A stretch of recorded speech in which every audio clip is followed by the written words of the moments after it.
Hello. So, um, yeah, late night last night.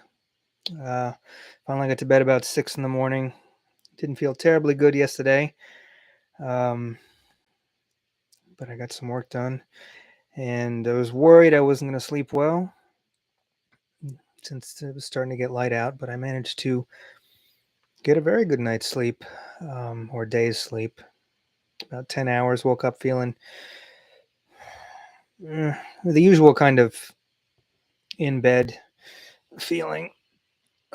Even when I feel good, want to stay in bed, want to go back to dreaming, but I also had those signs that I'd really slept well, and that if I got out of bed and got going, that it was going to be a really good day, and it turned out to be right. Had some chocolate and some yerba mate, and went downstairs, and my uncle was there, and found that my brain was firing on all cylinders. Had a really great conversation, and body feels good, skin feels good, digestion feels good. So it's one of those days. It's like, oh, geez, I really need to take advantage of this and get some really good work done. And then the question of like, gosh, it's a lot of pressure. what's the what's the best kind of work I can do to really take advantage of it and not waste it? Um, it's like what's that term trying to think of? Um,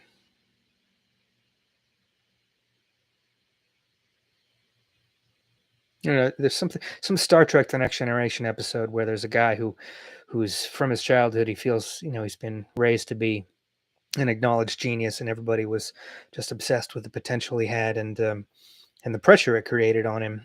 Um, I felt some of that. I mean, nobody felt like I was going to conquer the world, but a lot of potential always. And there's a term the guy in the episode used for it, wonderkind, right? And anyway, the episode was about him. This one scientific project he spent his whole life developing that all his success hinged on. And I guess my point is that I feel a little bit of that on days that I feel really good.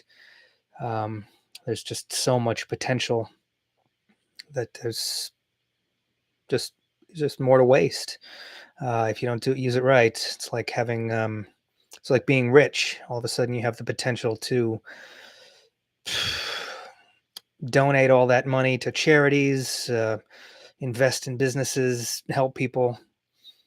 Um, and more opportunity to flush it down the toilet also, and or just hoard it in the bank and be selfish with it. um, because it makes me think a little bit of, it's almost what it's like, too much freedom, too much choice, say sitting and staring at your Netflix queue, trying to figure out what to watch, this just drowning in the wealth of options. It's almost like we're not evolved for that. The brain's wiring isn't really built to handle too much choice, too much freedom. It's like in 1984, that line, freedom is slavery, and which relates to something the Dalai Lama said in a book I read once. Might have been The Art of Happiness, that he co-wrote with some American scholar or psychotherapist, uh, saying that true freedom comes when we have no choice. Not because you literally don't have choices, but because you're centered enough that you know exactly what you want to do with your time and your energy, and you're not flying around scattered by the seat of your pants like I often do sometimes, um, just being led around by the nose, by your feelings, YouTube videos, video games, instead of some kind of focused goal. I often think of my friend Josh Seaman, the math professor, and the sort of disciplined nature, with productive goals in mind, that he's been better at. Um, Plan trips with students to foreign countries, and disciplined projects to learn origami. And it's been more of a struggle for me. things like writing. I was always so impressed. It was almost unbelievable to me 15 years ago when I was able to really dive in a focused way into writing novels. I didn't take it all the way with editing and getting published, but the fact that I was able to stay focused and write a complete book like that instead of um, flying by the seat of my pants, which sometimes almost sadly, college professors would say to me, one in particular, I think in England, um, almost, like I said, sad seeing all that potential sort of undirected and unfocused. And maybe they had some sense of what happens to that kind of, or what often happens to that undisciplined potential once you get out of youth and into middle age. Mm, Not that disciplined, focused people don't have midlife crises, but yeah. Anyway, the conversation with my uncle downstairs went really well. It was nice to.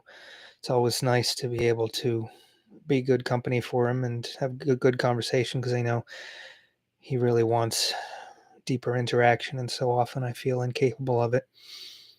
And the kind of pressure because of what he hopes for, what he aspires for, an interpersonal, real communication. But it was a good conversation about politics and life and reality and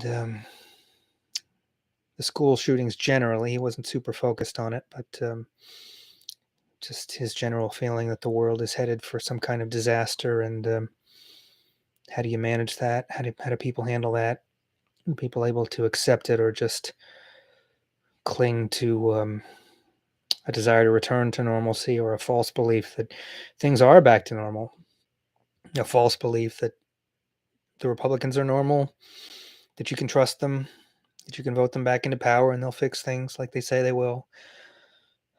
Just how good normal people allowed Nazi Germany to happen. They just wanted their lives to be good and normal and wanted to probably people who wanted to just loved good people who just felt like it was the right thing to do to see the best in people, see the potential in people, and the failure of imagination of good people to understand the amount and nature of various kinds of bad people out there who will hamstring those almost naive good people, the moderates who can be manipulated into letting fascists into power and regressive policies by careful rephrasing of those bad aims, seeing them through a different lens, um, phrasing white supremacy in the well structured,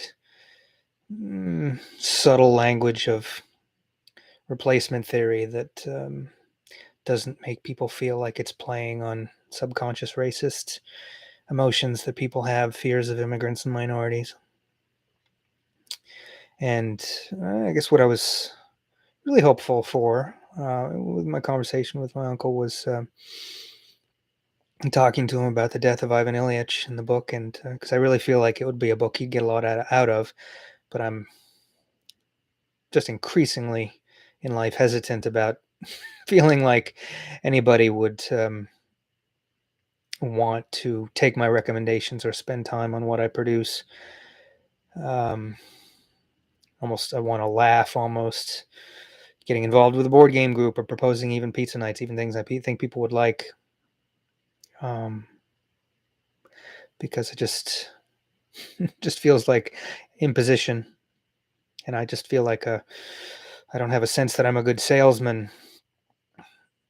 Part of it's like my writing, just not enabled interest in getting published or seeing my books on shelves or sharing the ideas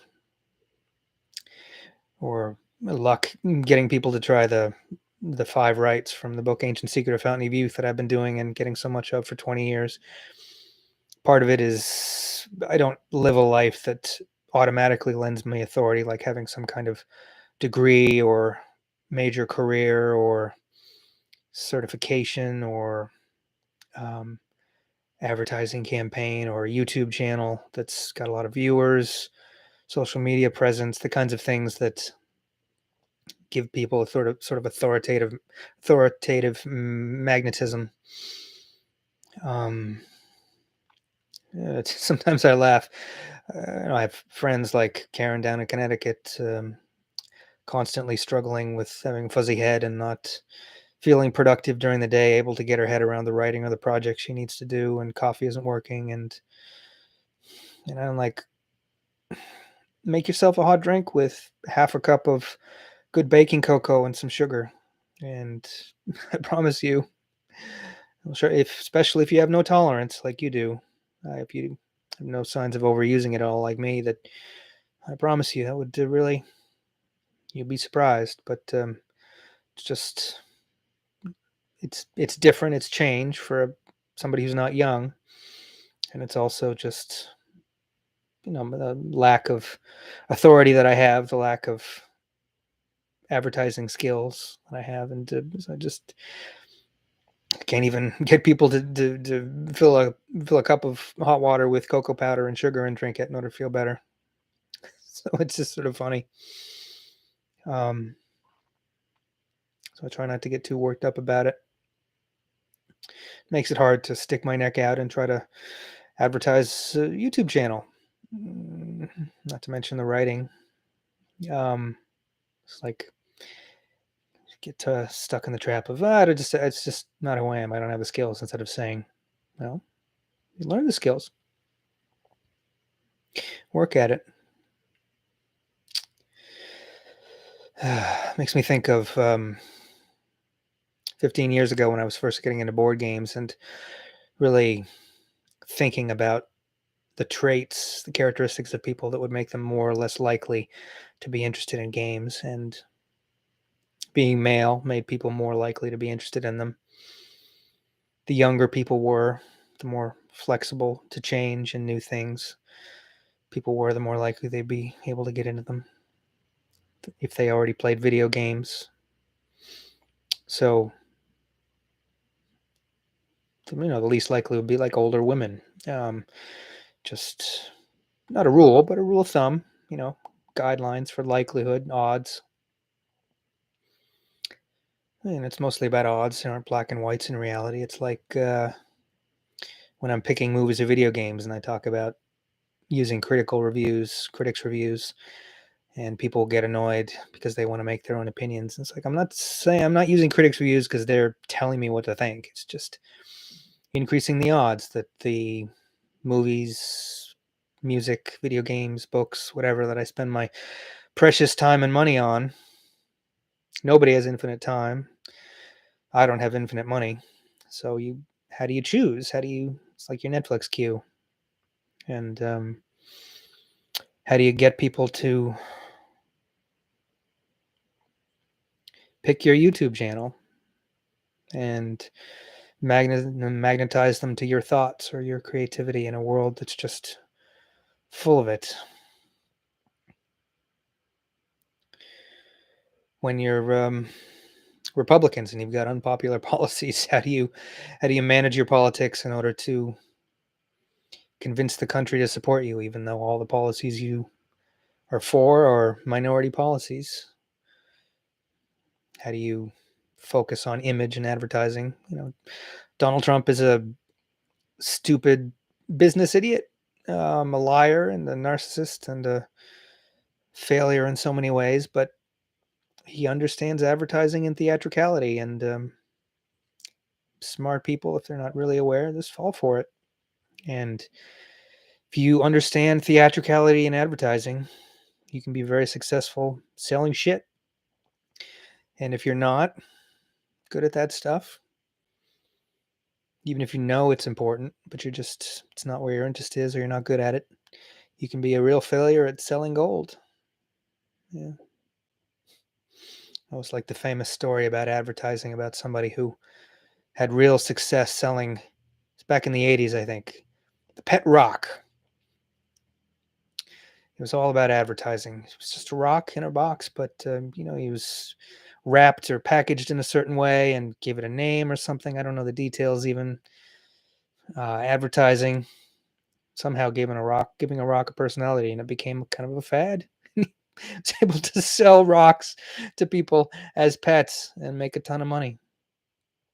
And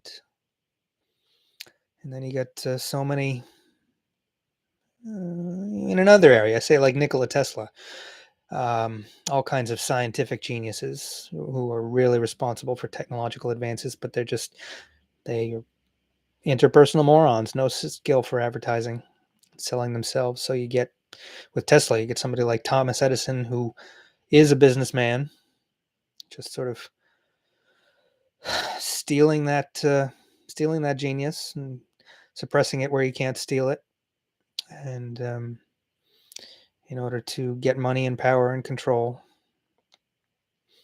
Makes me think of the what was her name? Crazy woman, Helen, was it? Can't remember. Back a decade ago when I was on LinkedIn and I had LinkedIn writing friends, and a friend of mine from New Zealand, and there was this woman on LinkedIn, Heather Marie Schultz. Clearly, kind of a narcissistic nut job, but she was devoted to being published and having a career that way and getting attention. And there were lots of artistic types, not necessarily talented people on LinkedIn, but people who sort of flocked to her because she was somebody who wanted to do that work, to take writing and organize it and put it in books and get it published. And, in the way she did it, the books were sort of sold as like they were her books. She was the one who organized it and edited it, and it was her name. And all the other, there were the other writers there. They were the one who wrote the stories, but it was her giant tales, and her name as the editor. And I just remember some of the frightening, insecure, narcissistic meltdowns that she had sometimes. One time where I tried to sort of honestly and calmly talk to her about an issue I was having with her, and she just went psychopathic on me, like she was going to cancel me and try to destroy me because I was a threat, not just to her ego, but maybe to her potential career. Like, who knows what I might say to other people who might cause the writers that she was mooching off of for her piddly little publishing success. Very reminiscent of, Donald Trump, who isn't somebody who, if somebody isn't completely loyal, they're a threat. And the worst kinds of people who express any disloyalty are the people who've been loyal for a long time. It's the worst kind of betrayal.